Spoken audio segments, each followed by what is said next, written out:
السلام عليكم ورحمة الله تعالى وبركاته. كلنتين وعنا وناكسان كسو دواد برامج كيني برشاد اللغة إنجليسية. ما أنت عشر كينا وحنكو برانينا فعلة أما فيبفك عن لو استعمالين مرنبا ING.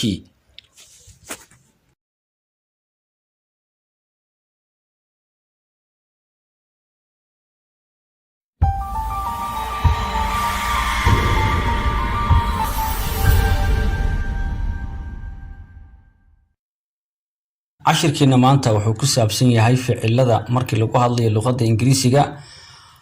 aan ING lagu dari karin. Tusaale sida aan hore u soo baran labadii cashir ugu horeysay waxaan soo baranay present continuous tense. cashirkana waa cashirkii saddexaad waan isla present continuous tense. waxaan maanta si gaar ah ugu baran doonaa feebabka aan loo isticmaalin marnaba ING oo sida qaarkood aan hore u soo aragnay lagu daray ING kuwani ma qaadanayaan ING. haddaba sidee loo isticmaalayaa waxaan ku baran doonaa cashirkeena maanta English verbs ficilada Englishka that cannot be used kuwaas aan loo isticmaali karin in the continuous wax present continuous aan loo isticmaali karin.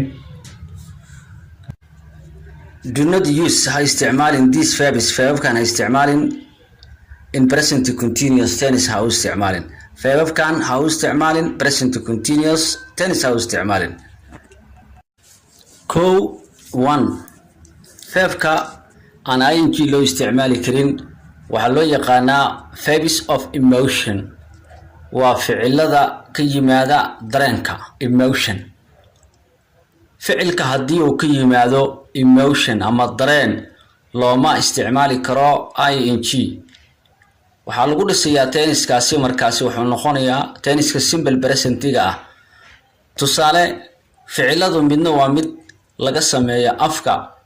midna waa mid laga sameeyo gacmaha, midna waa mid laga sameeyo lugaha, midna waa intoo dhan oo loo wada sameeyo balse feebkan xagga motion ama dareenka ka yimaada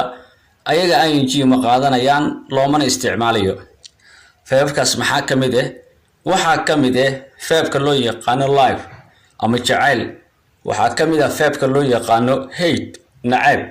waxaa kamid ah prefer doorbidid, mind wax ka qabid,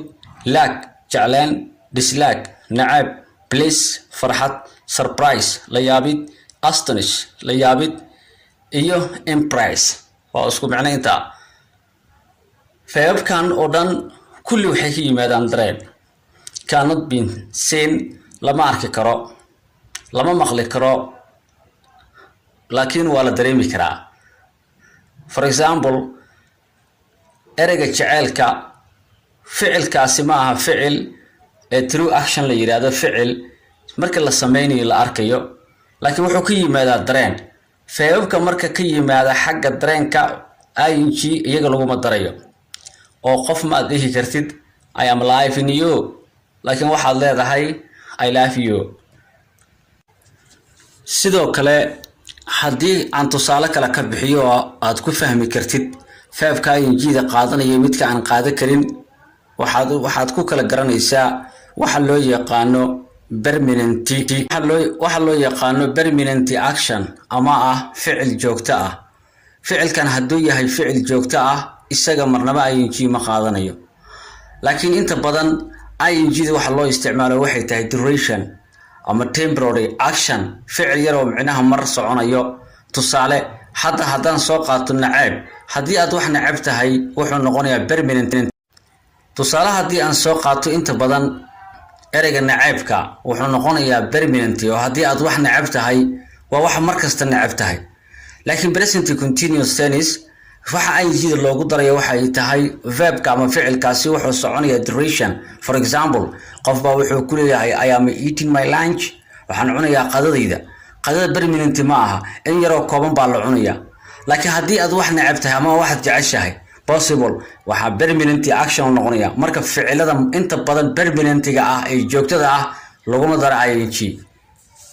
ficilada labaad ee aan loo isticmaali karin ING-da waxaa kamid ah verbs of position feebabka loo yaqaano lahaanshaha positions feebabka loo yaqaano lahaanshaha maxaa yeelay iyagu naftigooda waxay ka mid yihiin permanent verbska waa feebabka joogtada ah waxa aad leedahay waa wax markasta leedahay ee ma ahan wax waqti kooban aad leedahay sidaas awgeed feebka haddii uu lahaansho yahay ma aan u isticmaalayno wax loo yaqaano ing half waa lahaansho own lahaansho want doonis belonging lahaansho need u baahasho bosses lahaansho awi ku lahaansho feebabkaasoo dhan waxay isugu jiraan dhammaan feebab lahaansho tilmaamayo oo wax aad leedahay tilmaamayo sidaas awgeed feebabkan doonista iyo lahaanshada waxyaabaha aad rabtid iyo waxyaabaha lahaanshaho waxna waa wax aad doonaysid oo rabtid waa markastaad u baahan tahay waxna waa wax maaragtay lahaansho ah ayagana kuma darayno ing feeb kasta oo lahaansho muujinayo laguma darayo oo maan dhahayna tusaale I am owning this house aniga lahaanayo guryahani ma dhahayno laakiin waxaa leedahay I own aniga leh I have aniga haysto okay ficilada saddexaad ee aan loo isticmaali karin ing ama present continuous loo isticmaali karin waa ficilada 3 verbs used feebabka loo isticmaalo for the senses feebabka loo isticmaalo xagga dareenka kii hore dareen baan soo qaadanay emotion iyo senses macno baa u dhaxeeyo emotionka waa midka qalbiga wax aad ka doonaysid ama aad wax ka diidaysid kaas baa waxa la yiraahdaa emotion sensena waxa la dhahaa waa dareemida aad dareemaysid oo qalbigaada jawaab uu ku siinayo shaygan aad wax ku dareemaysid sida uu yahay xaaladiisa waxa ka mid ah feebabkaasi dareenka loo isticmaalo ficilada saddexaad ee loo isticmaalo present continuous tenniska waxa ka mid ah verbs feebabka used loo isticmaalo for the senses dareenkani waa dareenka jawaab celinta ah dareenka hore aan u soo baranayna waa emotion waa midka doonista ama diidista ah oo qalbigaada ay ku jirto waxaa ka mid ah feebabkan see aragti hear maqlid smell urin seem u muuqasho test sound testy look oo macnaheedu tahay markaasi hadda loogu dan leeyahay seem u muuqasho appear muuqasho be ahaansho feebabkan oo dhan iyagana looma isticmaalo waxa loo yaqaano ing sababtuna waxa ay tahay in feebkani uu yahay feeb dareenka jawaabtiisa bixiyo intaba waxaa ka jawaabo dareen ee ma aha ficil sida rasmi loo sameeyo inta badan present continuous tenniska wuxuu ing ku darsadaa ficilada sida loo sameeyo true actionka la yiraahdo ama ficilka dhabta ah waa ficilka sida rasmiga loo sameeyo balse ficilka jawaabtooda ee qalbiga ama dareenka xalliyo ma qaataan waxa loo yaqaano ing ficilada afraad ee aan loo isticmaali karin present continuous tense waxaa ka mid ah iyagana ficilada loo yaqaano verbs of doubt ficilka aad sida aad malaynaysid ama aad aaminsan tahay ficilada aad aaminsan tahay ama aad malaynaysid iyagana looma isticmaalo waxa loo yaqaano ing looma isticmaalo waxaa ka mid ah ficilka loo yaqaano now oo ah aqoonsasho ama garasho for example ma dhihi kartid qof I am knowing you waan ku garanayaa oo iminka ayaan ku aqoonsanayaa ma dhihisid laakiin I know you baad leedahay oo waan ku garanayaa oo waan ku aqoon baad leedahay ma isticmaali kartid waxa loo yaqaano ing oo iminkaan ku garanayaa ma dhihisid qofkii waaba taqaanay oo maskaxdaada ayay ku jirtay waxaa ka mid ah feebka loo yaqaano belief aaminitaan ama rumaysan wixii aad rumaysan tahay waa wax aad yaqiinsan tahay mar walba oo joogto ah meel walba aad joogtidna aad aaminsan tahay xilli walba oo joogtidna aad rumaysan tahay sidaas awgeed I believe Allah waxaan aaminsanahay Ilaah sidoo kale waxaa ka mid ah remember xasuusin oo qofka ma dhahayo iminka ayaan soo xasuusanaya laakiin waxa aad xasuusatid waa wax markasta aad xasuusatid for example I remember that story waan xasuustaa qisadaasi ama taariikhdaas waan xasuustaa agree ku raacid, disagree iyo diidid. fikir ahaan inaad ku raacid iyo fikir ahaan in aad diido. recognize dib u xasuusaso, think malo, wish rajayn, promise ballan, image suuradaysan oo aad sawiranaysid. waxa imagine waxa weeyaan waxyaalaha aad qiyaasaysid ama aad filaysid. doubt shaki, for example shaki hadduu kugu jiro waa mar kasta kugu jiro ilaa lagaaga bixiyo. deny dafirid, testify qancin, depend ku tiirsanaan. faabkan oo dhan oo arkaysaan iyagana looma isticmaali karo waxa loo yaqaano ing. ma dhihi kartid I am believing you ama I am believing wan aaminaya, laakiin waxaad leedahay I believe. waaye haddaba faabkan haddii loo isticmaali karin continuous xagee lala aadayaa? waxaa lala aadayaa tenniska loo yaqaano simple present tennis ama tenniska labaad ee noo soo socda hadduu ilaahay yiraahdo. maadaama lagaa diiday I am knowing you, I am believing you, she is believing me, waxaasoo dhan haddii lagaa reebay waa inaad tiraahdaa I know you, she believes Allah,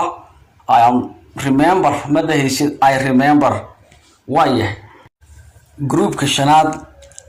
ee ficilada ah ee aan loo isticmaalin ing waa ficilada loo yaqaano verbs of measurement, ficilada muujiya cabirka sida contain ka koobnaansho iyo consist oo la micno fit la facaasho. faabkan ayagana looma isticmaalo waxa loo yaqaano ing oo tusaale haddaan dhaho this class fasalkani containing wuxuu ka koobnaanayaa ma dhahaysid container leedahay, wuxuu ka kooban yahay ama consist of sidaas contain oo iskugu jiraan different things iyo consist of oo ah numbers. sidaas awgeed ma dhahayno containing ama consisting, waayo waa markasta waxa ay ka kooban yahay. for example deeqdani ama gargaarkani wuxuu iskugu jiraa ma dhahayno containing, waxaa leenahay contain. waayo ficilkan isagana wuxuu muujiyaa measurement, waxyaalaha waxa lagu cabiro ayuu muujiyaa. sidaas awgeed ma dhahayna dhahnay our groupkeena ama kooxdeena waxa loo yaqaano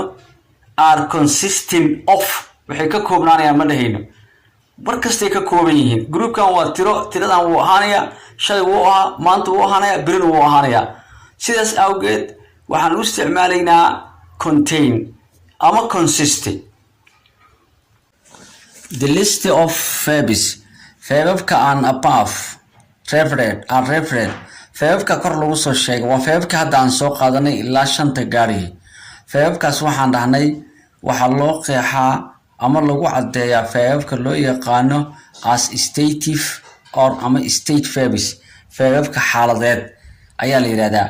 these verbs faababkani cannot be used looma isticmaali karo in any of progressive